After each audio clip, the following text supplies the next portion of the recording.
وہ video recording ہاں ہوگا جی. حضرات جیسا کہ عرض کیا تھا پچھلی دفعہ کہ آج گفتگو ایمان کے حوالے سے ہوگی، لیکن بہرحال اس گفتگو سے پہلے جو عقیدہ تقدیر ہم نے دیکھا اور 2 نشستوں میں، تو اسی کے حوالے سے ایک ذیلی موضوع ہے جو آج عرض کرنا ہے. اور بہت سے علماء کلام نے اور علماء عقیدہ نے اس موضوع کو عقیدہ تقدیر کی فرعیات میں نقل کیا ہے، اور وہ یہ ہے کہ عقیدہ تقدیر کا دعا سے کیا تعلق ہے. کیونکہ ایک اشکال پیش کیا جاتا ہے کہ اگر ہر شے مقدر ہے اور ہر شے مکتوب ہے اور ہر شے اللہ سبحانہ و تعالیٰ کی مراد سے پہلے ہی طے ہو چکی ہے تو دعا کا کیا فائدہ. تو لہذا دعا ترک کر دی جائے. 2 گروہ پیدا ہوئے کہ جنہوں نے دعا کے حوالے سے استخفاف برتا. ایک گروہ وہ تھا کہ جس نے کہا کہ دعا کا فائدہ نہیں ہے، اور جب ہر شے مقدر اور مکتوب ہے تو کس شے کو ہم طلب کریں، وہ شے کہ جس کا ہونا یا نہ ہونا ازل میں طے ہو چکا ہے، تو لہذا دعا کا فائدہ نہیں ہے. دوسرا فریق وہ تھا کہ جس نے کہا کہ نہیں، دعا کا فائدہ تو واقعی کوئی نہیں ہے، لیکن اللہ سبحانہ و تعالیٰ نے حکم دیا ہے کہ دعا کیا کرو، اور اللہ کے نبی صلی اللہ علیہ وسلم نے یہ فرمایا کہ من لم یسأل اللہ یغضب علیہ، کہ جو اللہ سے سوال نہیں کرتا تو اللہ سبحانہ و تعالیٰ اس پر غضب ناک ہوتے ہیں، اللہ سبحانہ و تعالیٰ غصے ہوتے ہیں.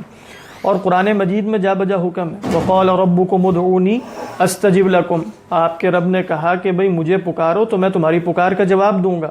اور وَإِذَا سَأَلَكَ عِبَادِي عَنِّي فَإِنِّي قَرِيبٌ أُجِيبُ دَعْوَةَ الدَّاعِ إِذَا دَعَانِ، کہ جب میرے بندے میرے بارے میں پوچھیں تو کہہ دیجئے کہ میں تو قریب ہی ہوں، پکارنے والے کی پکار کا جواب دیتا ہوں.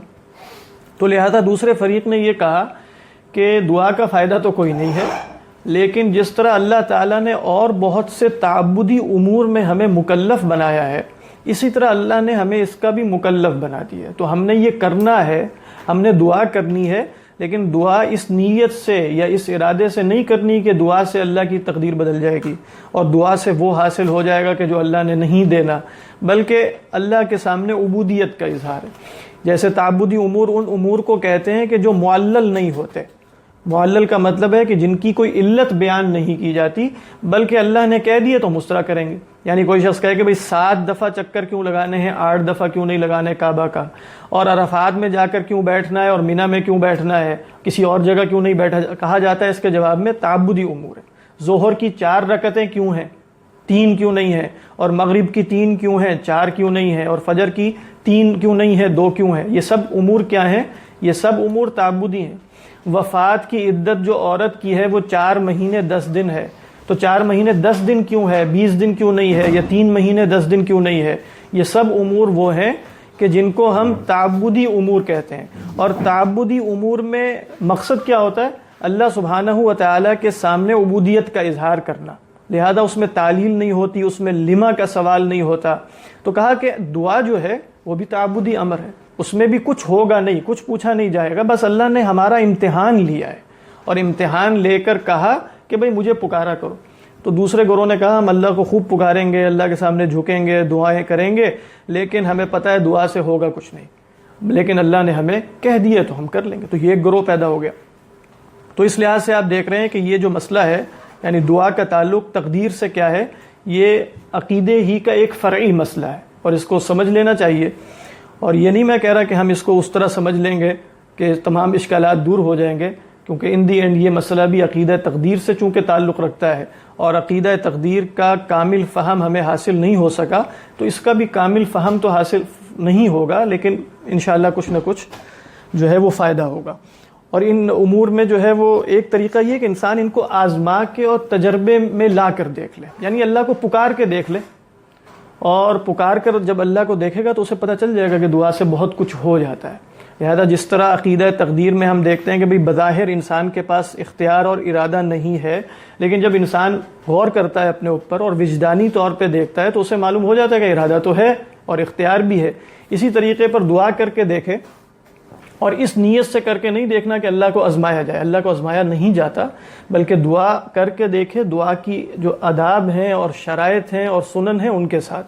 اور اس کا بھی مختصراً بیان انشاءاللہ میں کر دوں گا تاکہ پتہ چل جائے کہ ہم کئی دفعہ دعا کرتے ہوئے اللہ کو پکار ہی نہیں رہے ہوتے، ہم تو اپنے آپ کو پکار رہے ہوتے ہیں، یا اللہ کا ہم نے اپنے قد کے مطابق ایک تصور بنایا ہوتا ہے، اس کو ہم پکار رہے ہوتے ہیں۔ اور کئی دفعہ نعوذ باللہ ہم اللہ کو پکارنے کی بجائے نعوذ باللہ کسی نوکر کو پکار رہے ہوتے ہیں کہ جس کو جو ہماری بات سنے اور فوراً اس پر عمل کر لے، اور جب وہ عمل نہیں کرتا ہماری بات سن کے، لبیک نہیں کہتا، تو ہم کہتے ہیں کہ میں نے تو اسے کہا، اس نے کیا نہیں۔ حدیث میں یہ آیا ہے کہ انسان یہ کہنا شروع کر دیتا ہے۔ اللہ کے نبی صلی اللہ علیہ وسلم فرماتے ہیں یستجاب للعبد ما لم یتعجل یا یستعجل، انسان کو جواب دیا جاتا ہے اس کی پکار کا جب تک وہ جلدی نہ کرے۔ پوچھا گیا یا رسول اللہ ومل استعجال، اے رسول اللہ صلی اللہ علیہ وسلم استعجال کیا ہے؟ تو آپ نے فرمایا یقول، وہ شخص یہ کہے دعوت فلم یستجب لی، میں نے تو پکارا تھا اس نے جواب نہیں دیا۔ تو گویا اس میں پکارنے والا کسی کو اس لیے پکار رہا ہے کہ بھئی وہ میرا کام کر دے۔ تو آپ دیکھ رہے ہیں اس میں اللہ کو جو پکارا جا رہا ہے وہ اللہ کو نہیں پکارا جا رہا، اللہ تو وسیلہ ہے۔ اصل شے مقصود کیا ہے؟ میری حاجت پوری ہونی چاہیے، یہ اصل مقصود ہے۔ اللہ اس حاجت کو پورا کرنے میں ایک وسیلہ ہے، لہذا میں اللہ کو پکار لیتا ہوں۔ حالانکہ دعا کی جو روح ہے اس میں اصل مقصود اللہ ہوتا ہے، اور وہ جو حاجت اور مطلوب ہے وہ ثانوی ہوتی ہے۔ یعنی جب اللہ کو آپ پکار رہے ہیں تو اللہ کو پکارنا فی نفسی ہی مقصود ہے، اور اللہ سبحانہ و تعالیٰ کی رضا اور محبت اور قرب کا حاصل ہو جانا فی نفسی ہی مقصود ہے، اور جو حاجت ہے، جو طلب ہے، جو مطلوب شے ہے، اس کا حاصل ہو جانا ثانوی ہے۔ لیکن دوسرا جو طرز عمل کیا ہے، اس میں یہ ہوتا ہے کہ اللہ کو پکارا، چیز حاصل ہو گئی، اور اللہ میاں کہتے ہیں کہ جب تکلیف دور ہو جاتی ہے مر کأن لم یدعنا الی ضر مس، پھر وہ زندگی ایسے گزارنا شروع کر دیتا ہے گویا کہ کسی تکلیف میں اس نے کبھی ہمیں پکارا ہی نہیں تھا، یعنی کبھی اس کا گویا ہمارے سے تعلق ہی نہیں تھا۔ تو مشکل میں پکارتا ہے انسان اور آسانی میں بھول جاتا ہے۔ بلکہ ایک حدیث میں اللہ کے نبی صلی اللہ علیہ وسلم فرماتے ہیں، مستدرک حاکم کی روایت ہے، کہ دعائیں قبول کیوں نہیں ہوتی؟ فرمایا من سرہ ان یستجیب اللہ لہ فی الشدۃ، جس کو یہ بات پسند ہو کہ اللہ پریشانی میں، شدت میں، تکلیف میں اس کی دعا قبول کرے، فلیکثر الدعاء فی الرخاء، تو اسے چاہیے خوشحالی میں دعا کی کثرت کیا کرے، یعنی اس وقت کثرت کرے دعا کی جب اسے ویسے کوئی ضرورت نہیں ہے، حاجت نہیں ہے، صحت مند ہے، پریشانی نہیں ہے، تو کثرت سے اس موقع پر دعا کرے تو اللہ تعالیٰ اس کی دعا قبول کرے گا فی الشدۃ۔ تو گویا پتہ چلا ہم اس حالت میں دعا نہیں کرتے، شدت میں پہنچ کر اللہ سبحانہ و تعالیٰ کو پکارا، اور کئی دفعہ جب جواب نہیں ملتا تو ہم مایوس ہو جاتے ہیں، اور اتنی مایوسی بھی کچھ لوگوں پر طاری ہوتی ہے کہ اللہ کا ہی انکار کر بیٹھتے ہیں، کیونکہ اللہ کو ہم نے پکارا، وہاں کوئی ہوتا تو جواب تو آتا، کوئی ہے ہی نہیں شاید وہاں، ٹھیک ہے۔ تو اس طرح کے جو مسائل ہیں یہ سب عقیدہ تقدیر سے کچھ ریلیٹڈ ہیں، تو لہذا میں نے سوچا کہ جو تقدیر اور دعا کا تعلق ہے، اور کچھ علماء نے باقاعدہ عنوان قائم کیا الدعاء والقدر، کہ دعا اور قدر میں کیا ربط ہے، ضبط ہے، اور کیا باہمی تعلق ہے۔ دیکھیں اس میں سب سے پہلی بات جو ہے، اور بہت خوبصورت بات ہے، وہ کہ دعا کا کوئی مطلب سمجھ نہیں آ سکتا، دعا کی روح ہی یا دعا کا جو ایسنس ہے یا اس کا جوہر ہے یا اس کی حقیقت ہے وہ عقیدہ تقدیر ہے۔ اگر انسان عقیدہ تقدیر پر ایمان نہیں رکھتا یا قدر کو نہیں مانتا تو دعا کا کوئی مطلب نہیں، یعنی دعا کی روح نکل جاتی ہے۔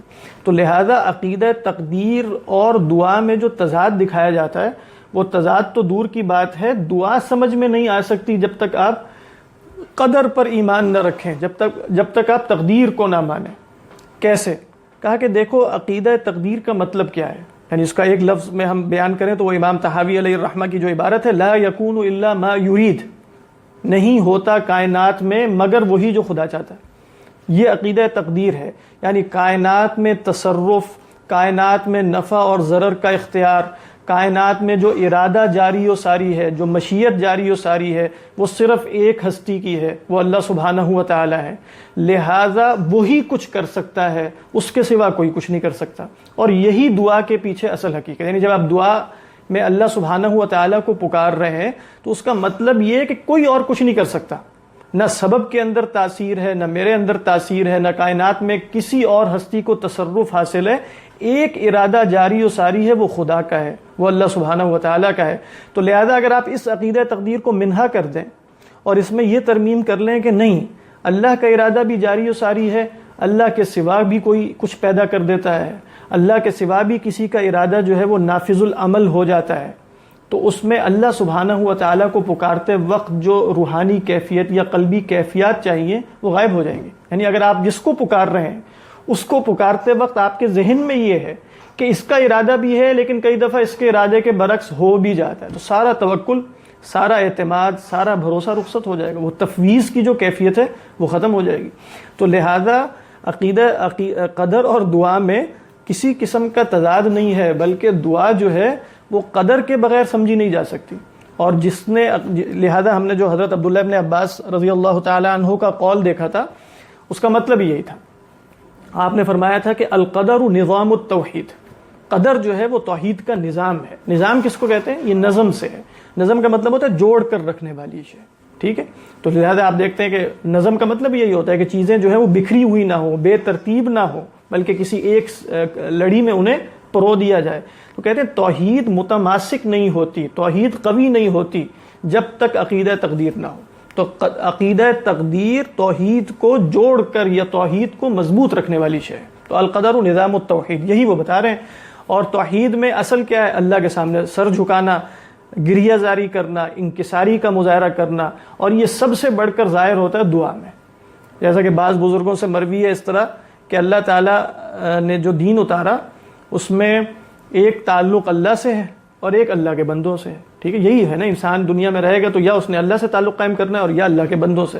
تو اللہ سے تعلق کی اصل صورت دعا ہے، اور بندوں سے تعلق کی جو صورت ہمیں بتائی گی وہ دعوت ہے، یعنی وہ ایک ہی مادہ ہے دونوں کا، دال عین اور واو۔ تو اللہ کو پکارنا ہے، پکارنے میں ساری باتیں شامل ہیں، تمام عبادات شامل ہیں۔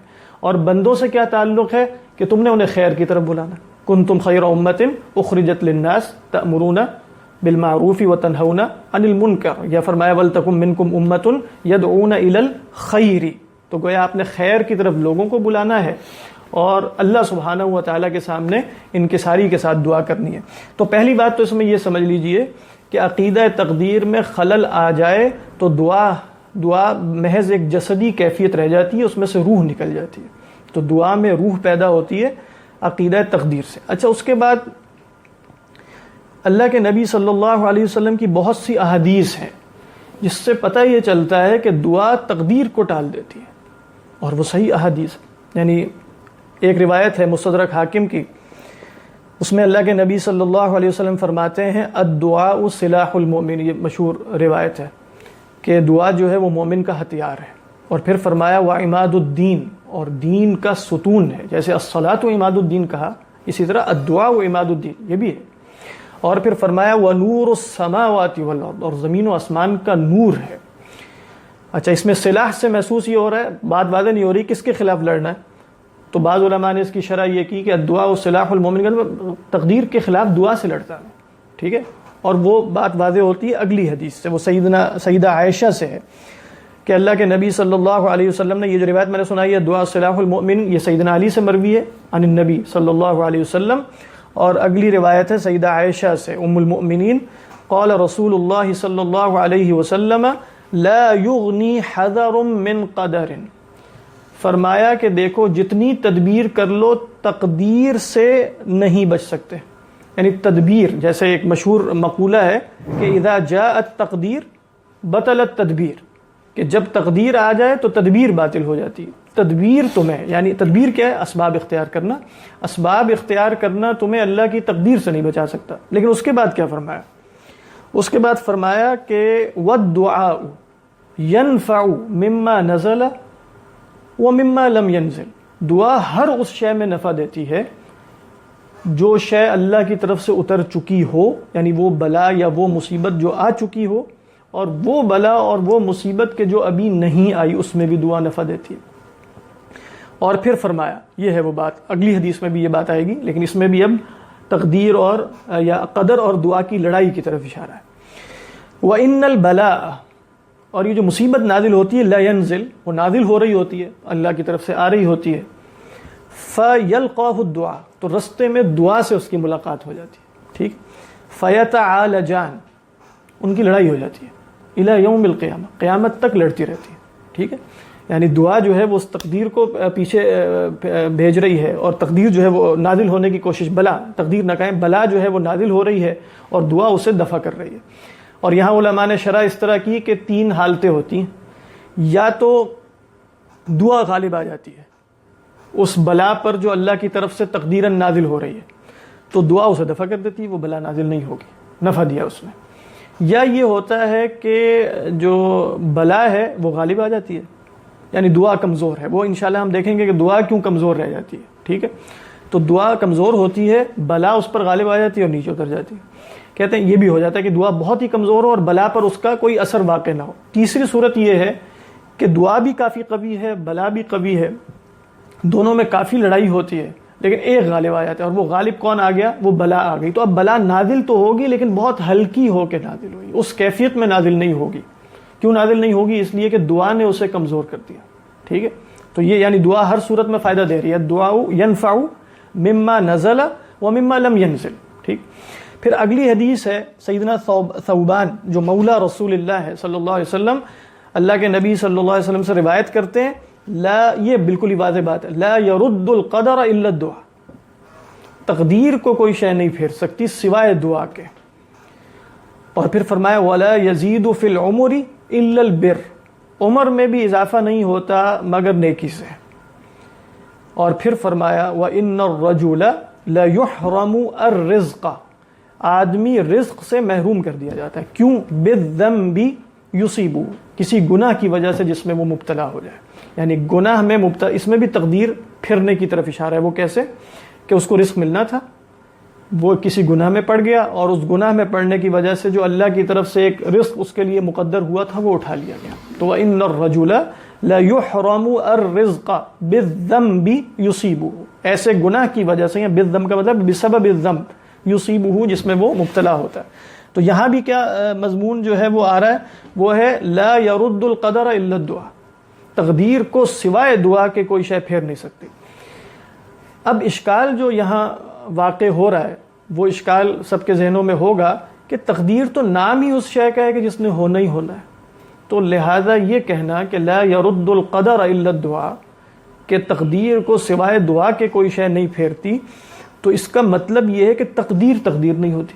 اس کو خلف کہتے ہیں، یعنی جو ہم نے مفروضہ قائم کیا تھا کہ تقدیر اللہ کے اس حکم یا اس مراد یا اس مشیت کو کہتے ہیں کہ جس نے جاری و ساری ہونا ہی ہونا ہے، تو لہذا یہاں پتہ چلا کہ وہ جاری و ساری نہیں ہوتی بلکہ کوئی شے اسے دفع کر دیتی ہے، تو اس کا مطلب یہ ہوا کہ تقدیر حتمی نہیں ہوتی، ٹھیک ہے؟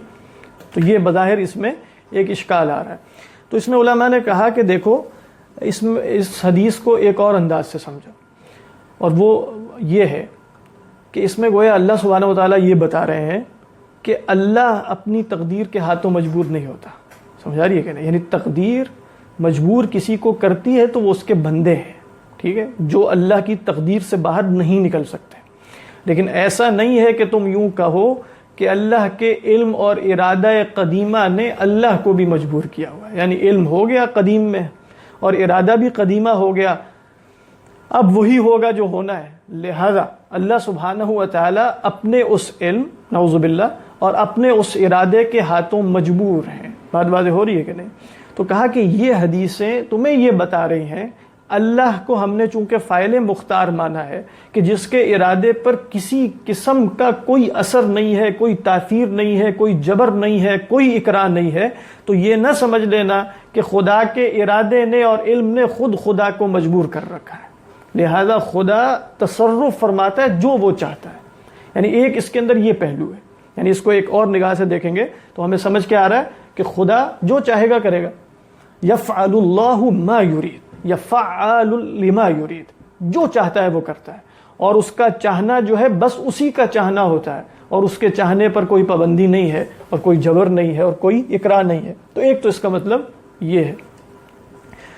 دوسرا اس میں علماء نے کہا کہ اس کو ہم ایک اور حدیث کی روشنی میں سمجھ لیں گے، وہ یہ ہے کہ رسول اللہ صلی اللہ علیہ وسلم سے یہ سوال ہوا، اور یہی سوال ہوا، آپ سے پوچھا گیا کہ ارأیت یا رسول اللہ رقن نسترقی بہا، اے اللہ کے رسول صلی اللہ علیہ وسلم آپ نے غور کیا کہ وہ جو رقیہ ہم کرتے ہیں، رقیہ شرعیہ یا جو دم وغیرہ اور اس طرح نسترقی بہا ودواء نتداوی بہ، اور یہ جو دوائیاں ہوتی ہیں جس کے ذریعے ہم تداوی کرتے ہیں، دوا کرتے ہیں، ترد من قدر اللہ شیئا، کہ اللہ کی تقدیر میں سے کچھ پھیر سکتی ہیں یہ چیزیں؟ یعنی تو آپ نے جو جواب دیا، اور وہ جیسے حضرت تھانوی علیہ الرحمہ نے اسی چھوٹے سے اس میں لکھا کہ بہت ہی کافی و شافی جواب تھا. وہ کیا تھا؟ ہی من قدر اللہ، یہ سب اللہ کی تقدیر ہے. یعنی تم یوں نہ سمجھو کہ تقدیر کچھ اور ہے اور باقی جو افعال انسانی چل رہے ہیں، یا انسان جو رقیہ کر رہا ہے، یا انسان جو دوائیاں اختیار کر رہا ہے، یا انسان جو دعائیں کر رہا ہے، یہاں دعا بھی شامل ہے اس میں، ٹھیک ہے کہ نہیں؟ یہ سب ایک طرف ہے اور تقدیر کوئی اور طرف ہے. تقدیر تو تمام انسانی اعمال کا، کل کائنات کو شامل ہے. تو لہذا جو کچھ بھی تم کر رہے ہوتے ہو، چاہے وہ دوا ہو، چاہے وہ رقیہ ہو، چاہے وہ دعا ہو، وہ سب اللہ کی تقدیر میں ہوتی ہے. تو لہذا یہاں دعا اور قدر میں وہ لڑائی نہیں ہوتی. لڑائی اس وقت ہو کہ جب قدر ایک الگ جگہ پر ہے اور دعا خود قدر میں سے ہے. سمجھا رہی ہے کہ نہیں؟ تو اللہ کے نبی فرماتے ہیں ہی من قدر اللہ، یہ سب چیزیں اللہ کی تقدیر میں سے ہیں. لہذا یہی وہ جواب ہے جو سیدنا عمر نے دیا. کیا جواب دیا؟ جب وہ جا رہے تھے شام کی طرف اور پتہ چلا کہ طاعون وہاں پھیل چکا ہے، تو انہوں نے مشورہ کیا، اور پھر مشورے کے بعد یہ فیصلہ کیا کہ ہم نہیں جائیں گے، شام نہیں جائیں گے. تو اس وقت انہیں حدیث نہیں پہنچی تھی. بعد میں انہیں ایک صحابی نے آ کر حدیث بھی سنا دی اللہ کے نبی کی. تو آپ بہت خوش ہوئے کہ ہم نے جو فیصلہ کیا وہی اللہ کے نبی نے بھی فرمایا تھا کہ جہاں تم سنو کہ طاعون ہے تو وہاں نہ جاؤ، اور جو لوگ ہیں وہاں وہ وہاں سے نہ نکلیں. تو طاعون جو ہے وہ خاص قسم کی ایک وبائی بیماری تھی، اور ہر وبائی بیماری کو طاعون نہیں کہنا چاہیے، اس لیے کہ وہ ایک خاص قسم کی بیماری ہے. اور ایک صحیح روایت ہے، یہ مسلم کی ہے یا بخاری کی ہے، کہ اللہ کے نبی صلی اللہ علیہ وسلم نے فرمایا کہ مدینہ میں طاعون داخل نہیں ہوگا. مدینہ میں نہ طاعون داخل ہوگا نہ دجال داخل ہوگا. اور کچھ وبائی بیماریاں جو ہیں وہ تو مدینہ میں داخل ہو جاتی ہیں، جیسے ابھی ایک وبا پھیلی ہوئی تھی تو وہ مدینہ میں بھی داخل ہوئی ہے، لیکن جہاں اللہ کے نبی نے فرمایا وہ طاعون کے بارے میں خاص ہے. تو حضرت عمر سے ایک صحابی نے کہا کہ اتفر من قدر اللہ، کہ اللہ کی تقدیر سے بھاگ رہے ہو؟ یعنی اگر لگنا ہوگا تو لگ جائے گا، کہاں جا رہے ہو؟ تو آپ نے فرمایا نفر من قدر اللہ الی قدر اللہ، اللہ کی تقدیر سے بھاگ کر اللہ کی تقدیر ہی کی طرف جا رہے ہیں. تو لہٰذا ہمارا یہ حرکت کرنا کہ ہم شام نہیں جا رہے بلکہ ہم نے اپنا رخ مدینہ کی طرف واپس پھیر دیا ہے، تو تم نے اس کو تقدیر سے خالی کیوں سمجھ لیا؟ یہ بھی تو اللہ کی تقدیر ہی تھی. تو لہٰذا یہاں تقدیر سے تقدیر کی طرف جا رہے ہیں. تو ایک جواب علماء نے یہ دیا کہ دعا اور قدر میں جو تعلق ہے وہ یہ ہے کہ ایک تقدیر، یہاں حضرت جو مجدد الفسانی نے بھی اصطلاح اختیار کی اور کچھ دوسرے علماء نے بھی، کہ ہم تقدیر سے بھاگ رہے ہوتے ہیں، اور وہ تقدیر ہے اللہ سبحانہ و تعالیٰ کی تقدیر معلق. اور تقدیر معلق کا مطلب یہ ہے کہ جو فرشتوں کو اس طرح بتایا گیا ہے، یا لوح محفوظ میں بھی معلقاً درج ہے. معلقاً کا کیا مطلب ہے؟ وہ کنڈیشنل ہے کہ بھئی اگر انہوں نے یہ کام کر لیا تو یہ بچ جائیں گے، اور اگر یہ کام نہ کیا تو یہ بچ جائیں گے یا نہیں بچیں گے. اور دونوں میں سے ہونا کیا ہے وہ اللہ کے علم ازلی میں اسے معلوم ہے، لیکن وہ کسی اور کو خبر نہیں ہے. دوسروں کو جو خبر دی گئی ہے وہ تقدیر معلق کی حیثیت سے ہے.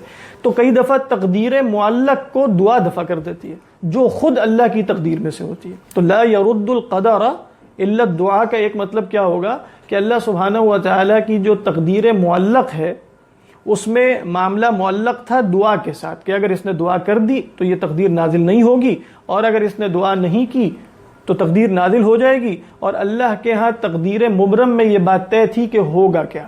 بات واضح ہے کہ نہیں؟ پھر علماء نے یہ بھی کہا، بہرحال آپ سوچ رہے ہوں گے کہ بات تو پھر بھی پوری طرح واضح نہیں ہو رہی. ہاں وہ نہیں ہوگی، اس لیے کہ ان دی اینڈ جو ہے وہ یعنی اگر آپ ذہین ہوئے تو آپ کے ذہن میں جو اشکالات ہوں گے وہ اشکالات برحق ہیں. اس کی وجہ کیا ہے؟ اس کی وجہ یہ کہ اللہ سبحانہ و تعالیٰ کا جو ارادہ اور علم ہے وہ کس طرح فنکشن کرتا ہے یہ ہمیں نہیں معلوم. اور اس میں جو بات میں کئی دفعہ عرض کر چکا ہوں وہ آپ ذہن میں رکھیں تو انشاءاللہ یہ تسلی ضرور رہے گی کہ اللہ سے دعا کرتے وقت آپ یہ بات ذہن میں نہیں رکھیں گے کہ اگر طے ہو گیا تو ملے گا. نہیں، یہ نہیں رکھنا آپ نے، کیونکہ اللہ کے ہاں زمان اور مکان نہیں ہے. یہ کئی دفعہ یہ بات عرض کی جا چکی ہے. یعنی اللہ سبحانہ و تعالیٰ اپنی ذات و صفات سمیت زمان و مکان سے ماورا ہے. لہذا ہمارے زمان کے اعتبار سے تو یہ شے پہلے سے طے ہے، لیکن جس کے ہاں طے ہے اس کے ہاں زمان نہیں ہے، ٹھیک ہے؟ لہذا اب کس طرح طے ہے ہمیشہ سے، اور ہمیشگی بھی وہاں نہیں ہے اس معنی میں کہ جو زمانی ہمیشگی ہوتی ہے، لہذا ہم نہیں سمجھ سکتے۔ لہذا اگر آپ اللہ کو پکاریں گے تو آپ کو یہ یقین رکھنا چاہیے کہ جس کو میں پکار رہا ہوں اس کے ہاں ما قبل اور ما بعد کوئی شے نہیں ہوتی، اس کے سامنے تمام ازمنہ، جیسے کہ علماء نے کہا تمام زمانے بالکل بیک وقت حاضر ہیں، اور اس کے سامنے تمام امکنہ یعنی مکان کی جمع وہ اماکن سب بیک وقت حاضر ہیں، تو اس کے ہاں پہلے اور بعد کچھ بھی نہیں ہے۔ لہذا جب آپ اللہ کو پکار رہے ہیں تو کسی ایسی انسانی ہستی کو نہیں پکار رہے کہ جس نے پہلے سے چیز لکھ کے رکھی ہوئی ہے اور اس پہلی سے لکھی ہوئی شے پر اس کو بھی بہت عرصہ گزر چکا ہے، ایسا کچھ بھی نہیں ہے۔ اللہ سبحانہ و تعالیٰ کے ہاں ایسا نہیں ہے۔ وہ تو ہم نے اپنے فہم کے اعتبار سے کہا کہ عقیدہ یا جو تقدیر ہے وہ قدیم ہے، علم قدیم ہے اور ارادہ قدیم ہے، کس معنی میں کہ اس میں کبھی بھی حوادث یا کسی شے کا تجدد نہیں ہوتا، لیکن ساتھ ہم نے یہ بھی مانا کہ زمان و مکان سے ماورا ہے۔ تو لہذا جب وہ زمان و مکان سے ماورا ہے تو اس کو مانگتے وقت آپ کو معلوم ہونا چاہیے کہ یہ زمان کے پہلے لکھا گیا ہے بعد میں، یہ ہمارے اعتبار سے ہے، اس کے اعتبار سے کچھ بھی نہیں، لہذا وہ آپ کو دے دے گا، وہ آپ کو فوری دے دے گا، اس کے ہاں سب کچھ بلا زمان ہے۔ اور یہ بات یعنی اگر آپ سمجھ لیں تو کم از کم اتنا پتہ چل جائے گا کہ ہم اللہ سبحانہ و تعالیٰ کی ان دو صفات یعنی علم اور ارادے کو اس طرح ٹریٹ نہیں کریں گے جس طرح ہم انسانی سطح پر کر رہے ہوتے ہیں کہ پہلے ہو گیا تو اب کیسے ہوگا، پہلے طے ہو گیا تو اب اس میں تبدیلی کیسے ہوگی۔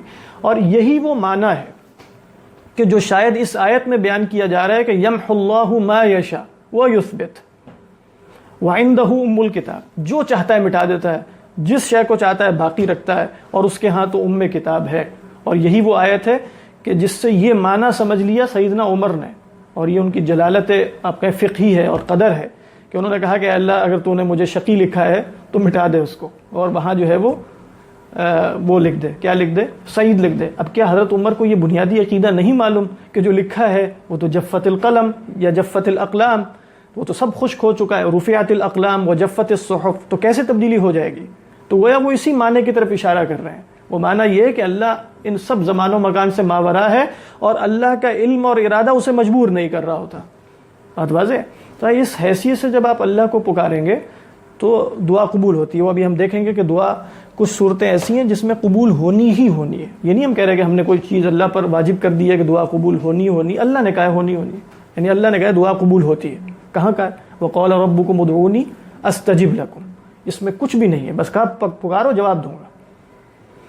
ایک روایت میں ہے کہ اللہ کے نبی صلی اللہ علیہ وسلم سے بعض صحابہ نے کہا، مسند احمد کی صحیح روایت ہے کہ پہلے اللہ کے نبی نے ایک بات فرمائی، آپ نے فرمایا ما من مسلم یدعو بدعوت، کوئی مسلمان ایسا نہیں ہے جو کوئی بھی پکار یا کوئی بھی دعا کرے، لیس فیہا اثم، جس میں گناہ کی بات نہ ہو، ولا قطیعۃ رحم، اور قطع رحمی کی بات نہ ہو، رشتہ داروں کے خلاف دعائیں ہو رہی ہیں، بد دعائیں، یہ نہ ہو۔ اور فرمایا الا اعطاہ اللہ بہا احدى ثلاث، مگر اللہ تعالیٰ تین صورتوں میں سے ایک صورت تو اسے دیتا ہی دیتا ہے۔ وہ تین صورتیں کیا فرمایا؟ اما ان تعجل له دعوته، یا تو جو مانگا وہ فوری مل جاتا ہے، واما ان يدخرها له في الاخرہ، یا آخرت میں اس کے لیے وہ شے محفوظ کر لی جاتی ہے، رفع اجر یا رفع منزلت کا باعث ہو جاتی ہے، واما ان يصرف عنه من السوء مثلها، یا کوئی اور جو تکلیف آنی ہوتی ہے وہ دور کر دی جاتی ہے، یعنی وہ شے تو نہیں ملتی یا وہ تکلیف تو دور نہیں ہوتی لیکن اس کے مثل دور ہو جاتی ہے۔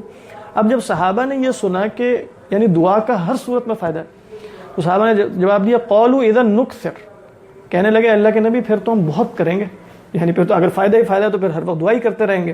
تو آپ نے فرمایا کرتے رہو، اللہ اکثر، تو اللہ کے پاس کچھ کمی نہیں ہے، وہ تو زیادہ دینے والا ہے۔ تو اذا نکثر، تو آپ نے فرمایا اللہ اکثر، اللہ کہ ہاں کوئی کمی نہیں، پکارتے رہو، یعنی دعا کا ہر صورت میں فائدہ، لیکن شرائط کے ساتھ اور آداب کے ساتھ، وہ انشاءاللہ مختصراً بیان کرتے ہیں۔ تو ہاں یہ جو میں آخری بات کی ہے اس کا سمجھنا مشکل ہے، لیکن یہ کسی درجے میں اس اشکال کو رفع کرتی ہے، کسی درجے میں، ہر درجے میں نہیں، کسی سطح پر رفع ہو جاتا ہے۔ وہ اشکال، وہ جو میں نے آپ کو بتایا وہ کیا ہے کہ اللہ سبحانہ و تعالیٰ کو اپنے اوپر قیاس نہ کرو، اللہ کی صفات یا علم اور ارادے کو اپنے علم اور ارادے پر قیاس نہ کرو کہ میں نے پہلے زمان میں یہ طے کر لیا تھا، اب میں یہ نہیں کر سکتا. ٹھیک ہے، اللہ کے ہاں زمان نہیں ہے، اللہ کے ہاں مکان نہیں ہے، اللہ زمان و مکان میں مقید نہیں ہے، اللہ اپنے علم اور ارادے سے بھی مجبور نہیں ہے. ٹھیک ہے کہ نہیں؟ تو لہذا اللہ فاعل مختار ہے، اس کو یاد رکھیں، وہ جو چاہتا ہے کر لیتا ہے، تو لہذا اللہ کر لے گا. اور دعا کی تاثیر بھی ایسی ہے. ہمارے بزرگوں کے جو واقعات ہیں علماء کے، اور اس میں عجیب کیفیت ہے، یعنی وہ دعا کرتے ہیں اور ہو جاتی چیز، اور انہیں یقین کامل ہوتا ہے کہ دعا ہوگی تو شے ہو جائے گی. اور وہ واقعی شاید وہ یقین کامل حاصل ہمیں ہے ہی نہیں. ہم پکارتے وقت سبب کو ذہن میں رکھتے ہیں، اور دعا کے آداب میں سے یہ ادب ہے کہ پکارتے وقت سبب ذہن میں نہیں ہونا چاہیے. یعنی جب آپ اللہ کو پکار رہے ہیں اور اللہ کو پکارتے ہوئے بھی یہ کہہ رہے ہیں کہ اللہ دے دے، اور آپ کا خیال یہ کہ اللہ دے گا تو یا ادھر زید سے یا بکر سے یا علی سے. ٹھیک ہے کہ نہیں؟ کچھ اسباب آپ کے ذہن میں حاضر ہیں تو دے دے، اور دیتے وقت آپ کا ذہن یہ کہتا ہے کہ اللہ نے بھی انہی چینلز سے دینا ہے کہ جو میرے ذہن میں موجود ہے. تو یہ دعا کے آداب کے خلاف ہے. جب تم مسبب الاسباب کو پکار رہے ہو تو تمہارے ذہن میں سبب نہیں ہونا چاہیے، وہ کوئی اور سبب بنا دے. وَيَرْزُقْهُ مِنْ حَيْثُ لَا يَحْتَسِبُ، تو جہاں سے گمان نہیں ہوتا وہاں سے ملتا ہے نا. تو لہذا اللہ سے یہ گمان رکھو کہ وہ تمہیں وہاں سے دے گا جہاں سے گمان نہیں ہے، تو وہ وہاں سے دے گا جہاں سے تمہیں گمان نہیں ہے. اور اگر تم نے اللہ سے یہ گمان رکھا کہ اللہ بھی وہیں سے دے گا جہاں سے مجھے گمان ہے، تو اللہ وہیں سے دے گا جہاں سے آپ کو گمان ہے، اور اتنا ہی بقدر اتنا ہی ملے گا. اس کی کیا دلیل ہے؟ اس کی دلیل یہ ہے کہ اللہ کے نبی صلی اللہ علیہ وسلم نے فرمایا، اللہ تعالیٰ فرماتے ہیں انا عند ظن عبدی بی، میں اپنے بندے سے اس کے گمان کے مطابق سلوک کرتا ہوں. فَلْيَظُنَّ بِي مَا يَشَاءُ، تو پھر گمان کر لے میرے بارے میں جو چاہے. یعنی اگر میرے بارے میں وہ گمان کرے گا جو میری عظمت اور جلال اور جمال کے مطابق ہوگا تو میں اس کے مطابق دوں گا. اور اگر میرے اوپر پابندیاں لگا دے گا کہ میں نے بھی یوں ہی کرنا ہے اور میں نے بھی یوں ہی کرنا ہے، ٹھیک ہے، جیسے ہم کہتے ہیں معتزلہ نے اللہ کے اوپر کچھ چیزیں واجب کر دی، اللہ کے لیے کوڈ آف کنڈکٹ جو ہے وہ طے کر دیا سارا کچھ، تو پھر وہ اللہ تعالیٰ اسی ذریعے دے گا. تو جیسے میں نے مثال دی تھی نا، کسی نے کہیں ہے اور وہ سمجھتا ہے پیسے سے ہی سب کچھ ہونا ہے، اور اللہ سے دعا کرتے ہوئے بھی یہی ہے کہ یہ کام ہوگا تو اللہ کام ہوگا تو یعنی پیسے مل جائیں تو ہو جائے گا، تو اللہ میاں بھی پھر پیسے کے ذریعے ہی کروائیں گے. ٹھیک ہے کہ نہیں؟ اور اگر اللہ سبحانہ و تعالیٰ سے گمان یہ ہے کہ اس سے میں مانگ رہا ہوں، وہ پیسے اور وہ نئے سبب بنا دے یا بغیر سبب کے دے دے یا جو بھی کر دے، تو پھر اللہ سبحانہ و تعالیٰ بھی اسی طرح کرتا. تو یہ بہت ضروری ہے کہ پکارتے وقت انسان کا اللہ کے بارے میں تصور کیا ہے، اور وہ اللہ کو صحیح طریقے پر پہچان بھی رہا ہے کہ نہیں. وما قدر اللہ حق قدرہ، اور کیا اپنے ہی ذہن کی کوئی صورت تو نہیں ہے جس کو بڑا کر کے خدا بنا لیا ہے اور اسی کو پکارے چلے جا رہا ہے. اور کیا خدا اس کے لیے فی نفسی ہی مقصود ہے یا خدا اس کے لیے وسیلے کا درجہ رکھتا ہے؟ یہ بات ذہن میں رکھنی چاہیے. جس کے ہاں خدا فی نفسی ہی مقصود ہوگا اس کو دعا کرتے ہی خدا تو مل جائے گا. یعنی اگر دعا شرائط کے ساتھ کی جائیں گی تو ہر انسان دعا کے بعد یہ محسوس کرے گا کہ خدا کا قرب حاصل ہو گیا. یعنی مقصود اصلی تو دعا کے نتیجے میں حاصل ہونا ہی ہونا ہے. باقی دنیا میں یہ حاصل ہوتا ہے یا نہیں حاصل ہوتا تو دنیا کو تو محبوب بنانے کی ویسے ہی ممانعت ہے. یعنی دنیا فی نفسی ہی تو مقصود بن ہی نہیں سکتی. تو فی نفسی ہی مقصود کیا ہے، یا مقصود لذاتی ہی کیا ہے؟ وہ تو خود اللہ کا قرب ہے. تو اللہ کا قرب تو دعا کے فوری بعد حاصل ہو رہا ہے، یعنی دعا کرتے ہی حاصل ہو رہا ہے، بس شرائط کے ساتھ. تو اسی طرح ایک اور حدیث دیکھیں، ترمذی کی ہے، صحیح حدیث. اللہ کے نبی صلی اللہ علیہ وسلم نے فرمایا کہ لیس شیء اکرم علی اللہ من الدعاء، اللہ کے ہاں سب سے زیادہ عزت والی شے اسے پکارنا ہے، کہ اللہ کو پکار لیا جائے. اور اس میں جو ابھی میں نے آپ کو بات کی کہ دعا جو ہے، اصل مسئلہ جو ہے وہ دعا کا ہے، اصل مسئلہ دعا کی قبولیت کا نہیں ہے. یعنی دعا میں ٹھیک کر رہا ہوں کہ نہیں کر رہا. تو سیدنا عمر کا قول ہے بہت مشہور، آپ نے فرمایا انی لا احمل ہم الاجابہ. سیدنا عمر فرماتے ہیں دیکھو مجھے اس کی فکر نہیں ہوتی کہ میری دعا قبول ہوتی ہے کہ نہیں ہوتی. فرماتے ہیں ولیکن ہم الدعاء، مجھے تو دعا کا ہم ہوتا ہے، غم ہوتا ہے کہ میری دعا ٹھیک ہے کہ نہیں. اور پھر فرمایا فَإِذَا أُلْهِمْتُمُ الدُّعَاءَ، اگر تمہیں صحیح طریقے پر دعا کا الہام کر دیا گیا تو فَإِنَّ الْإِجَابَةَ مَعَهُ، تو اجابت ساتھ آ جاتی ہے، اللہ کی طرف سے جو ہے وہ قبولیت ہو جاتی ہے. لیکن بس کیا ہے کہ تم دعا صحیح طریقے پر کر رہے ہو کہ نہیں. بات واضح ہے کہ نہیں؟ تو بہرحال اس میں آپ یہ بھی دیکھیں تو یہ بھی ایک اس کا جواب ہے جو میں نے آپ کے سامنے، ایک تقدیر معلق اور مبرم والا ہے، لیکن اس سے بہرحال ایک پوری طرح اشکال حل نہیں ہوتا، اور ایک یہ ہے کہ آپ یوں کہیں کہ بس اللہ سبحانہ و تعالیٰ فاعل مختار ہیں، اللہ کے ہاں زمان و مکان نہیں ہے، اللہ تعالیٰ اس سے ماورا ہے۔ اور پھر ایک مشہور جو جواب ہے اس کا وہ سب جانتے ہی ہوں گے کہ جس طرح اللہ نے بہت سے سبب بنائے ہیں تو اس میں سے ایک سبب دعا بھی ہے۔ یعنی آپ کہیں کہ بھئی تقدیر کی وجہ سے میں دعا چھوڑ دوں، تو کسی نے کیا آج تک تقدیر کی وجہ سے پانی پینا چھوڑا؟ کہ بھئی پیاس تقدیر میں ہے کہ نہیں ہے مجھے نہیں پتا، تو اگر پیاس کا بجھنا تقدیر میں ہے تو بجھ جائے گی، پانی کی ضرورت نہیں ہے، تو لہذا پانی تو سبب تو اختیار کریں گے کیونکہ سبب بھی تقدیر میں ہے، لہذا دعا بھی اسی طریقے پر اسباب میں سے ایک سبب ہے، تو لہذا سبب کو اختیار کیا جائے گا، اور سبب اور مسبب سب اللہ سبحانہ و تعالیٰ کی تقدیر میں سے ہے، لہذا دعا کو چھوڑنے کی گنجائش نہیں ہے۔ جس نے دعا کو چھوڑنا ہے اور وہ اپنے موقف میں یا موقف میں کنسسٹنٹ ہونا چاہتا ہے تو پھر ہر چیز کو چھوڑے گا، وہ صرف دعا کو کیوں چھوڑے گا؟ بات واضح ہے کہ نہیں؟ اور پھر بعض صوفیہ نے یہ کہا کہ یہ سب باتیں نظری ہیں کہ یوں ہے، اور تم اللہ کی محبت پیدا کرو اور اللہ سے دعا کر کے دیکھو تو وہ سب چیزیں جو تمہارے لیے نظری تھیں وہ وجدانی اور ذوقی ہو جائیں گی، اور تمہارے ذہن سے یہ تمام اشکالات جو ہیں جو دعا اور تقدیر کی بابت پیدا ہو رہے تھے وہ سب کے سب رخصت ہو جائیں گے۔ تو بہرحال یہ چند باتیں تھیں۔ اب کچھ باتیں جو ہیں وہ عرض کرنی ہے کہ دعا کے آداب کیا ہیں، یعنی پتہ چل جائے کہ وہ دعا کی قبولیت ضرور کیسے ہوتی ہے اور کیا شرائط ہیں جن کے ساتھ پکارا جائے گا تو دعا قبول ہو جائے گی۔ تو یہاں میں نے ابن قیم علیہ الرحمہ کی ایک عبارت نقل کی ہے، وہ بہت خوبصورت عبارت ہے، احیاء العلوم میں بھی اس سے ملتی جلتی ہے۔ تو اس میں پہلی بات تو یہ ہے کہ وہ کہتے ہیں کہ یہ جو ہمارے ہاں مشہور ہو گیا ہے نا کہ سبب اختیار کرو پھر دعا کرو، ہے سبب اختیار، اور پھر کئی دفعہ ہم یوں کہتے ہیں آخر میں کہ اب تو دعا ہی کی جا سکتی ہے، اب تو دعا ہی ہے، اب تو دعا کے سوا کوئی چارہ نہیں ہے۔ تو گویا یہ اقوال اگرچہ ایک سہون نکل جاتے ہیں لیکن ان کے مفاہیم ٹھیک نہیں ہیں۔ یعنی جب ہم یہ کہہ رہے ہوتے ہیں کہ دعا کے سوا کوئی چارہ نہیں ہے تو گویا ہم کہہ یہ رہے ہیں کہ اب اللہ میاں کا کام ہے، پہلے تو ہمارا کام تھا یا ہم کر سکتے تھے اور ہمارا اختیار تھا یا اسباب تھے، اور اب اسباب ختم ہو گئے ہیں تو اب اللہ میاں کو کہتے ہیں تو اے اللہ میاں اب تو کر دے، تو اسباب کے بعد اللہ کی کہتے ہیں یہ سب فضول باتیں۔ یعنی یہ جو قول مشہور ہے نا سبب پہلے دعا بعد میں، کہتے ہیں یہ قول درست نہیں ہے، بلکہ دعا سبب اختیار کرنے سے پہلے بھی ہے، سبب اختیار کرتے وقت بھی دعا ہے، سبب اختیار کرنے کے بعد بھی دعا ہے، اس لیے کہ دعا کا مطلب ہے کہ آپ مسبب الاسباب کو پکار رہے ہیں۔ بات واضح ہے کہ نہیں؟ تو لہذا سبب کے اندر تو آپ کسی تاثیر کا عقیدہ ہی نہیں رکھتے، لہذا اگر آپ کہیں گے سبب پہلے ہے اور اگر سبب سے کام نہیں چلے گا تو پھر دعا کر لیں گے تو اس کا مطلب یہ ہے کہ سبب کے اندر تاثیر کا عقیدہ ہے۔ بات واضح ہے کہ نہیں؟ تو کہتے ہیں دعا ہی اصل سبب ہے، یعنی دعا اصل سبب ہے۔ کیوں اصل سبب ہے؟ کیونکہ دعا میں آپ جس ہستی کو پکار رہے ہیں اسی ہستی کی مراد اور مشیت پوری ہوگی، بس سبب کچھ نہیں کر سکتا۔ بات واضح ہے کہ نہیں؟ تو سبب تو ہم اختیار کریں گے سنت ہونے کی وجہ سے، یعنی سبب اختیار کرنے کا جو فلسفہ ہے ہمارے دین میں وہ یہ فلسفہ نہیں ہے کہ سبب میں تاثیر ہوتی ہے، سمجھ آ رہی ہے کہ نہیں؟ یا ہم دوا اس لیے اختیار کرتے ہیں کہ دوا میں تاثیر ہے، بلکہ ہم دوا کیوں اختیار کرتے ہیں؟ اللہ کے نبی نے کہا ہے اختیار کرو، آپ کی سنت ہے اور اللہ نے کہا ہے، تو ہم اللہ کی طلب پر اور نبی کی سنت کی وجہ سے سبب کو اختیار کرتے ہیں بغیر اس کے کہ ہم سبب میں تاثیر کا عقیدہ رکھیں، اور اگر آپ سبب میں تاثیر کا عقیدہ رکھیں گے تو اسی کو شرک کہتے ہیں، یعنی پھر اعتماد علی السبب ہو جائے گا، پھر توکل کیا ہے؟ علی السبب ہے۔ تو لہذا یہ نہیں ہے کہ سبب اختیار کرو اور پھر دعا کرو، نہیں، سبب تو بس اختیار کرنا ہے سنت کی وجہ سے، باقی تاثیر اللہ سے مانگنی ہے۔ تو دعا کا کیا مطلب ہے؟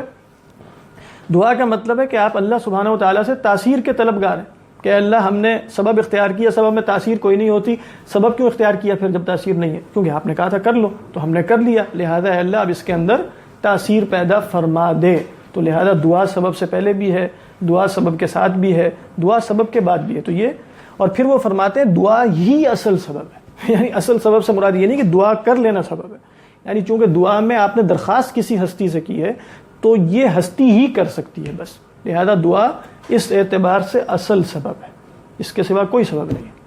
بات واضح ہے کہ نہیں؟ تو لہذا یہ اس کو اس طرح سمجھنا چاہیے، وگرنہ کئی دفعہ ہماری دعا اس لیے قبول نہیں ہو رہی ہوتی کہ ہم اسباب میں تاثیر کا عقیدہ رکھ رہے ہوتے ہیں، اس کی وجہ سے اللہ پر کامل توکل نہیں ہوتا، اور دعا کرتے ہوئے بھی اللہ ہی کو سبب کی نعوذ باللہ پٹی پڑھا رہے ہوتے ہیں کہ اللہ اس طرح کر لو اور اس طرح کر لو یعنی اللہ نے تو اپنی مرضی سے کرنا ہے۔ بہرحال تو ابن قیم علیہ الرحمہ فرماتے ہیں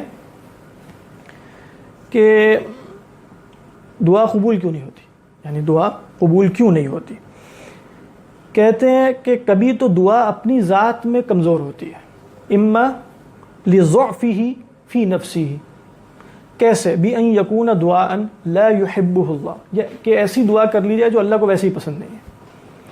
کیا مطلب؟ جیسے فرمایا نا کہ دعا میں اعتدا نہ کرو، ادعوا ربکم تضرعا وخفیہ انہ لا يحب المعتدین، اللہ کو پکارو تضرع اور خفیہ طریقے پر، اللہ تعالی حد سے آگے بڑھنے والوں کو پسند نہیں کرتا۔ تو حد سے آگے بڑھنے سے مراد گناہ کی دعا بھی ہو سکتی ہے، کسی کی جو ہے وہ کسی پر بد دعا بھی ہو سکتی ہے، یا ایسی دعائیں بھی ہو سکتی ہیں جو اللہ کی سنت اور عادت کے خلاف ہیں۔ آپ کہیں اللہ کر تو سکتا ہے نا، جیسے ہم نے کہا سبب سے ماورا ہے، لیکن کچھ چیزیں ایسی ہیں جو اللہ کی سنت جاری ہے۔ مثال کے طور پہ سنت اللہ کی یہ ہے کہ آپ یہاں سے خود بخود اڑ کے مکہ نہیں پہنچ سکتے، آپ کو اونٹ پہ بیٹھنا پڑے گا، گھوڑے پہ بیٹھنا پڑے گا، گاڑی پہ بیٹھنا پڑے گا، یا آپ کہاں جائیں گے؟ یا جہاز پہ بیٹھیں گے۔ اب کوئی شخص یہ دعا کرے کہ اللہ میرے پر اچانک نکل آئے اور میں اڑ کے جو ہے وہ مکہ مدینہ پہنچ جاؤں، تو دعا فی نفسی ہی تو درست ہے، یعنی فی نفسی ہی سے مراد یہ کہ کیا اللہ قادر نہیں ہے میرے پر نکال دے؟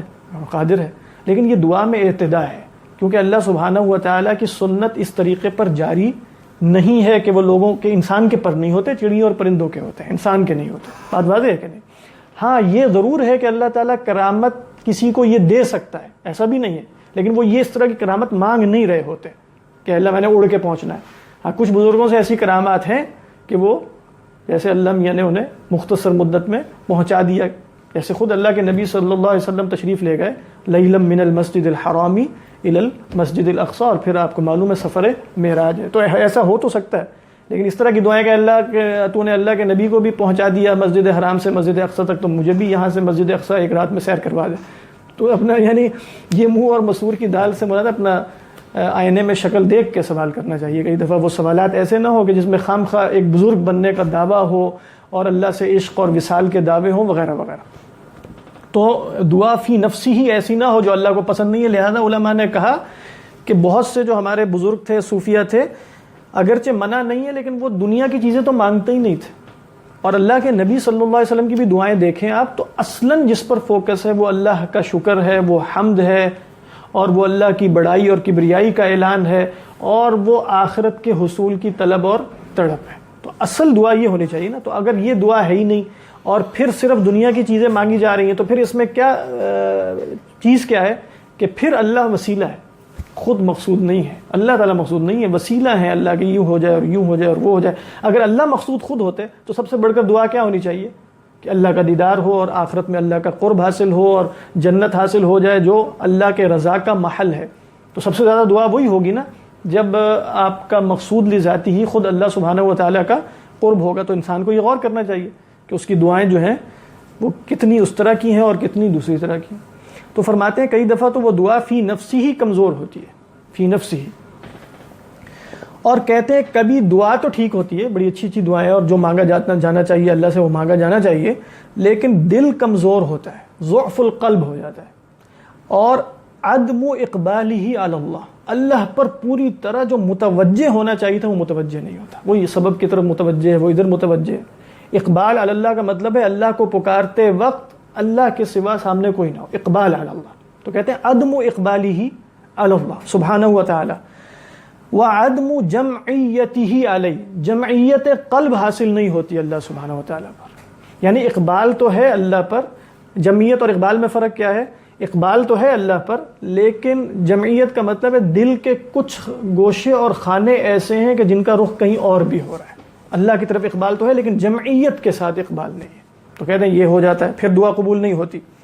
تو کہتے ہیں فَيَكُونُ بِمَنزِلَةِ الْقَوْسِ الرِّخُ، کہہ رہے ہیں جس طرح آپ کمان جو ہے وہ تیر کمان ہوتا ہے، اس میں آپ کھینچتے ہیں اس کو، تو ہلکا سا کھینچیں گے، اگر ہلکا سا کھینچ کے چھوڑ دیں گے تو تیر نکلے گا اور بڑا کمزور سا جائے گا۔ تو کہتے ہیں اسی طریقے پر یہ جو دعا کا تیر ہے، یہ جس نے اوپر جانا ہے وہ پہنچتی نہیں ہے دعا وہاں، کیونکہ عدم اقبال ہے اور عدم جمعیت قلب ہے۔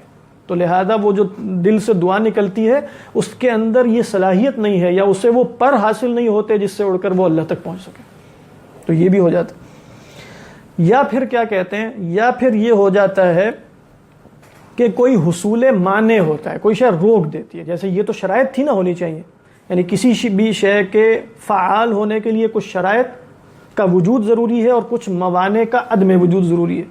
تو وہ موانع کیا ہے؟ کہتے ہیں عقل حرام. جیسے مشہور عقل حرام ہوگی دعا قبول نہیں ہوگی, پکارتے رہو 100 سال. اور وہ مشہور حدیث آپ سب جانتے ہیں جس کو اللہ کے نبی صلی اللہ علیہ وسلم نے اس شخص کی مثال دے کر کہ رجل یطیل السفر, لمبا سفر کر کے اشعث اغبر, بال بکھرے ہوئے ہیں اور پراگندہ ہیں, اور یمسک بستار الکعبتی, کعبے کے ستار کو پکڑ کے دعائیں کر رہا ہے, یا رب یا رب. تو اللہ کے نبی فرماتے ہیں انا یستجاب لذلک, اس کی دعا کیسے قبول ہوگی؟ فمطعمہ حرام وملبسہ حرام وغذی بالحرام, اس کا مطعم حرام ہے, کھانا پینا اور پہننا, اور اس کی غذا سب حرام ہے, تو اس کی دعا کیسے قبول ہوگی؟ یہاں سے ایک اور بات معلوم ہوئی کہ جو ہمارے ہاں تصور ہے کہ جس کو اللہ میاں نے وہاں بلا لیا تو بس بلا لیا, قبولیت کے لیے بلایا. ایسا کوئی چکر نہیں ہوتا نا, کوئی قبولیت کے لیے نہیں بلایا. اللہ کرے قبولیت اسے حاصل ہو جائے. لیکن یہ صاحب پہنچ تو گئے نا کعبہ, اور صرف کعبہ نہیں پہنچے, کعبے کے پردوں تک پہنچ گئے, ٹھیک ہے, اور اللہ کے نبی ان کو دیکھ کے کہہ رہے ہیں ان کی دعا کیسے قبول ہوگی؟ یعنی یہ تو سب حرام. تو حرام کی کمائی سے بھی انسان کعبہ کے پردے تک پہنچ سکتا ہے, یعنی اس سے یہ بات معلوم ہوئی. لہذا ہمارے ہاں جو یہ تصور ہے کہ جس کو اللہ میاں نے بلا لیا اور جس کو مدینہ بلا لیا یا مکہ بلا لیا تو بس یہ قبولیت کی دلیل ہے, کوئی قبولیت کی دلیل نہیں. لہذا قبولیت کے دلائل کچھ اور ہیں, وہ اس طرح نہیں پتہ چلتے. وغیرہ تو ابو جہل تو رہتا ہی وہیں تھا, اس کو تو ہر وقت حالت قبول میں ہونا چاہیے. تو فرماتے ہیں کئی دفعہ عقل حرام ہے, تو عقل حرام ہے تو پھر دعا قبول نہیں ہوتی. لہذا آپ دیکھیں یہ جو آیت آئی نا سورہ بقرہ کی, کہ جو کیا فرمایا کہ وَإِذَا سَأَلَكَ عِبَادِي عَنِّي فَإِنِّي قَرِيبٌ أُجِيبُ دَعْوَةَ الدَّاعِ إِذَا دَعَانِ. تو یہ جو رکوع ہے جس میں رمضان اور پھر اس کے احکام ہیں, اس کے فوری بعد جو آیت آتی ہے وہ ہے وَلَا تَأْكُلُوا أَمْوَالَكُمْ بَيْنَكُمْ بِالْبَاطِلِ, اپنے اموال باطل طریقے پر نہ کھاؤ.